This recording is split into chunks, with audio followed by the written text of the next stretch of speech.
Hello friends, welcome to SSC coaching centre.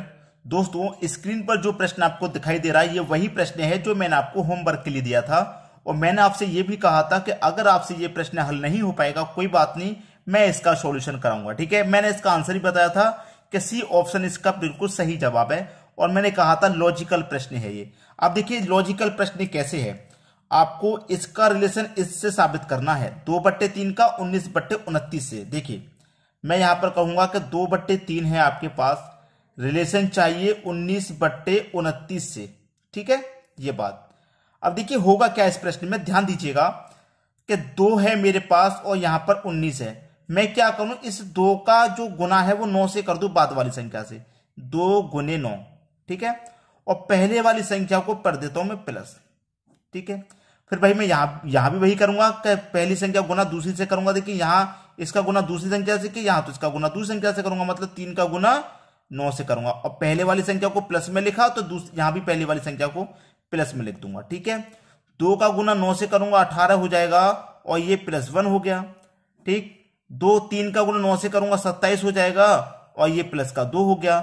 18 में 1 जोड़ूंगा 19 और 27 में 2 जोड़ूंगा 29। भैया 19/29 हो गया, 19/29 हो गया। मेरा 2/3 का रेशन 19/29 से बन गया। ठीक है, अब यहां पर मेरे पास दे रखा है कि 8/7। ठीक है, 8/7 का रेशन बनेगा, किस संख्या से बनेगा?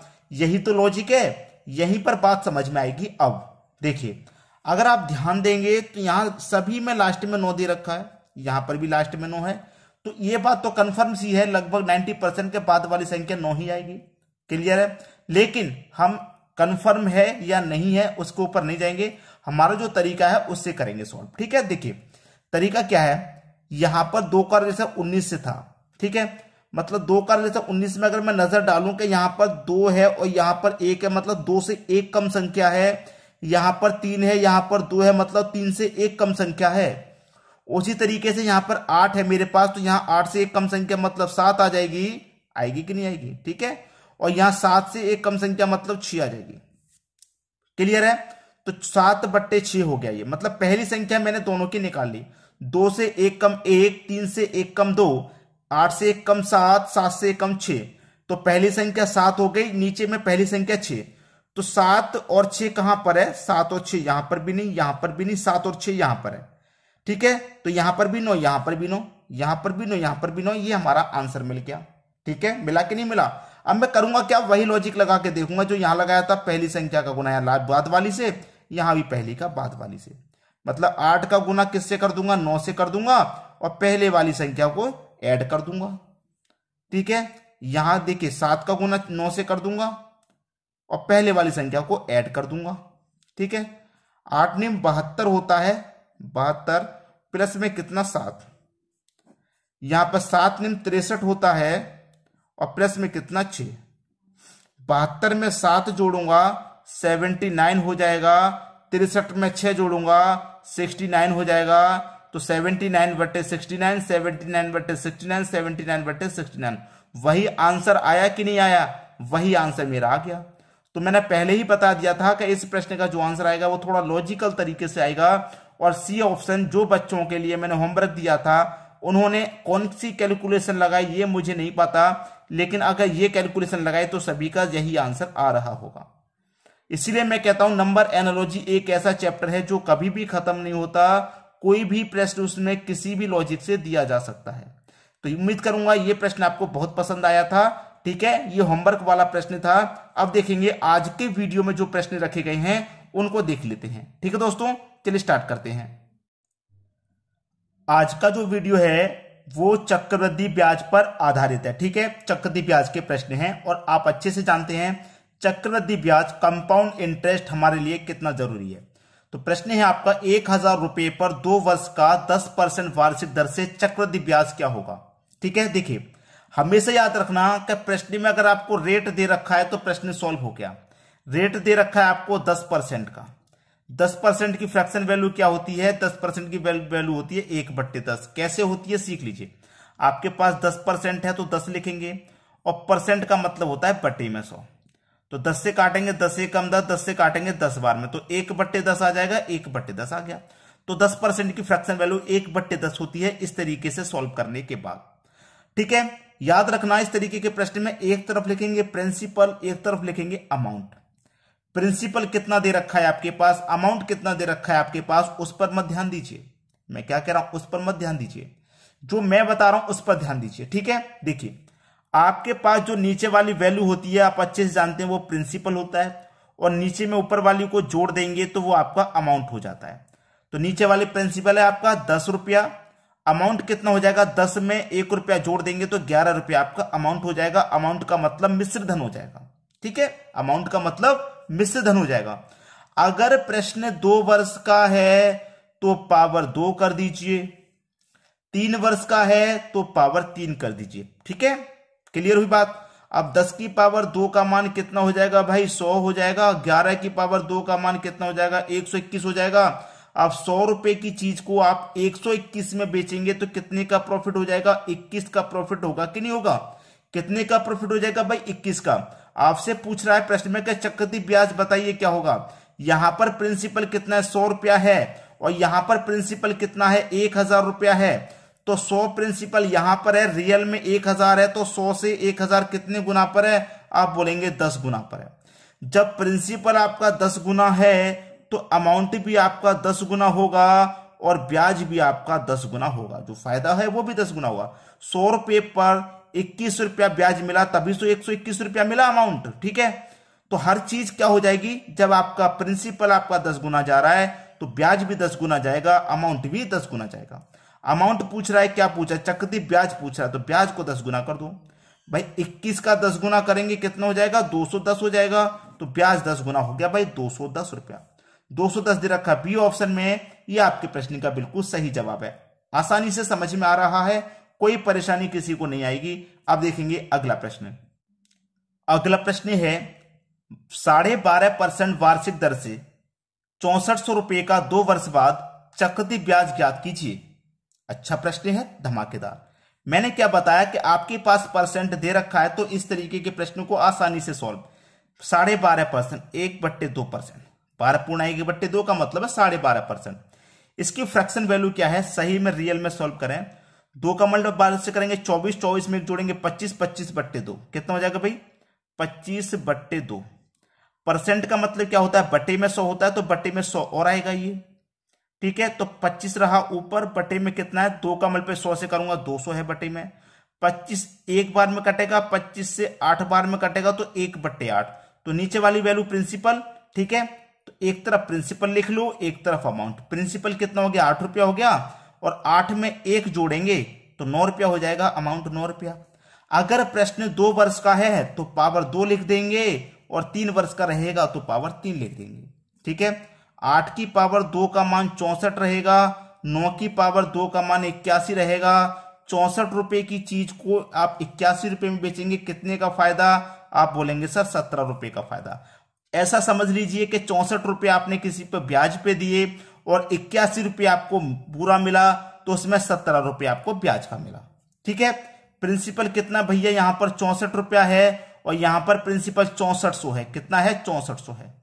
तो 64 से 6400 कितने गुना पर है, आप कहेंगे भैया देखिए 64 है, यहां पर 6400 है, कितने गुना पर है, आप कहेंगे भैया 100 गुना पर है।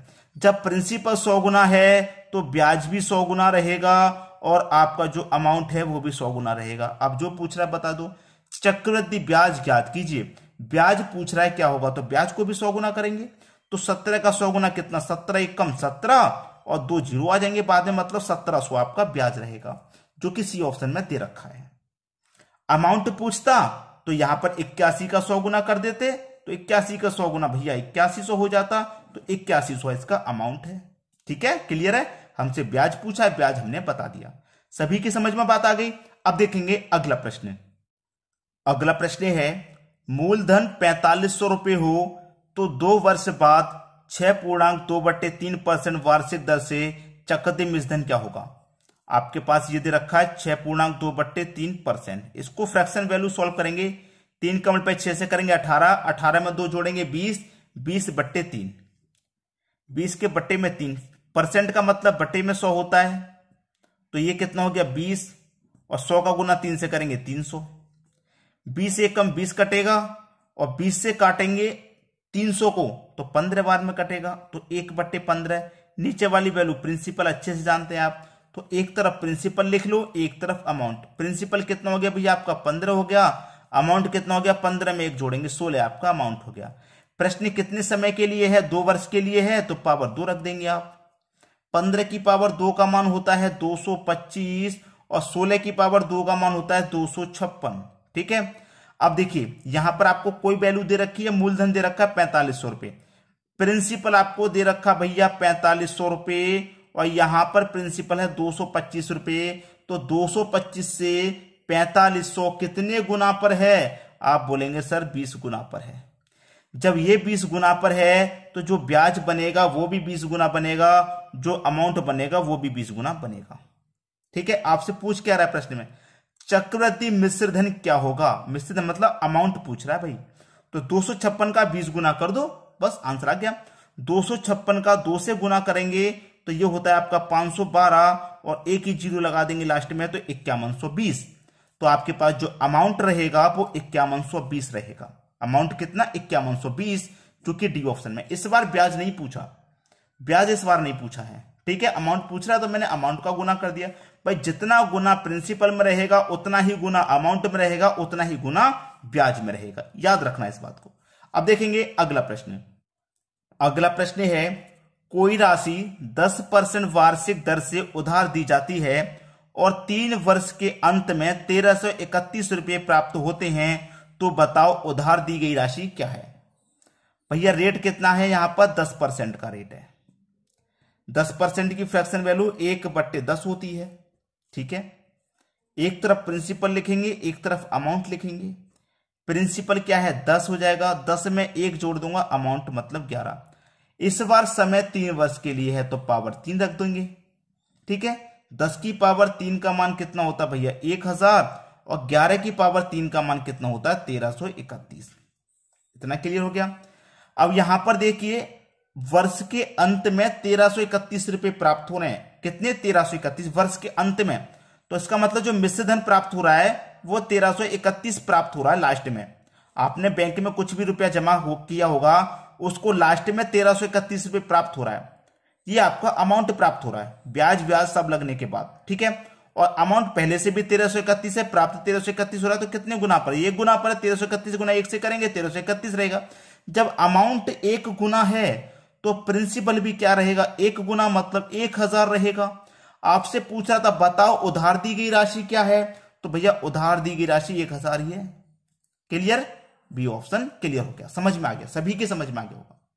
उम्मीद करूंगा किसी को भी यहां इस प्रश्न को समझने में कोई परेशानी नहीं आई होगी। अब देखेंगे हम अगला प्रश्न। अगला प्रश्न है, कोई धनराशि चक्रवृद्धि ब्याज की 8% वार्षिक दर से 2 वर्ष में 5832 रुपये हो जाती है, तो वह धनराशि क्या है। रेट है आपका 8% का, 8% की फ्रैक्शन वैल्यू 8% का मतलब बटे में 100। ठीक है, मैं 4 से काटूंगा 2 बार में, 4 से काटूंगा 25 बार में, 2/25 हो गई फ्रैक्शन वैल्यू। और नीचे वाली वैल्यू प्रिंसिपल, तो एक तरफ प्रिंसिपल लिखेंगे, एक तरफ अमाउंट। प्रिंसिपल है आपका 25, तो अमाउंट कितना हो गया 25 में 2 जोड़ दो, 27 आपका अमाउंट हो गया। प्रश्न कितने समय के लिए है, 2 वर्ष के लिए है, तो पावर 2 रख दीजिए भाई। 25 की पावर 2 का मान 625 और 27 की पावर 2 का मान 729। जिन बच्चों को स्क्वायर याद नहीं है वो नहीं कर पाएंगे, प्रश्न में यहीं पर अटक जाएंगे अगर स्क्वायर याद नहीं है तो। ठीक है, 625। अब देखिए यहां पर आपके पास क्या है, 2 वर्ष में 5832 रुपये हो गई कोई राशि, 2 वर्ष में इतनी हो गई, इसका मतलब ये अमाउंट दे रखा है। यहां पर मेरा अमाउंट 729 है और यहां पर मेरा अमाउंट कितना है 5832 रुपया। अब इससे ये कितने गुना पर है भाई, इससे ये कितने गुना पर है, 7 8 56, 8 गुना नजर आ रहा है मुझे तो भाई, मुझे तो 8 गुना नजर आ रहा है ये। ठीक है, जब ये 8 गुना होगा तो आपका जो प्रिंसिपल है वो भी भैया 8 गुना होगा। 625 का 8 गुना कर दीजिए, कितना हो जाएगा, 625 का 8 है, सीधा सीधा 5000 हो जाएगा। ठीक है, पूछ क्या रहा है, धनराशि बताओ, भैया धनराशि तो 5000 हो जाएगी, 5000 दे रखा है सी ऑप्शन में। ये आपके प्रश्न का बिल्कुल सही जवाब हो जाएगा। बात क्लियर हो गई, ये प्रश्न भी अच्छे से समझ में आ गया। अब देखेंगे हम अगला प्रश्न। अगला प्रश्न है 6,000 रुपए का 10% चक्रवृद्धि ब्याज की दर से 2.1/2 वर्ष का चक्रवृद्धि ब्याज बताओ। भाई ये प्रश्न मैं आपको होमवर्क के लिए दे रहा हूं। मुझे पूरा भरोसा है कि इस प्रश्न को कराने की मुझे जरूरत नहीं पड़ेगी, आप इसका आंसर सभी बच्चे बता देंगे। ठीक है, सभी बच्चों को बताना है इस प्रश्न का आंसर क्या आएगा। उम्मीद करूंगा कोई भी बच्चा ऐसा नहीं होगा जिसकी समझ में नहीं आया हो। वीडियो पसंद आए तो शेयर अधिक से अधिक कर देना।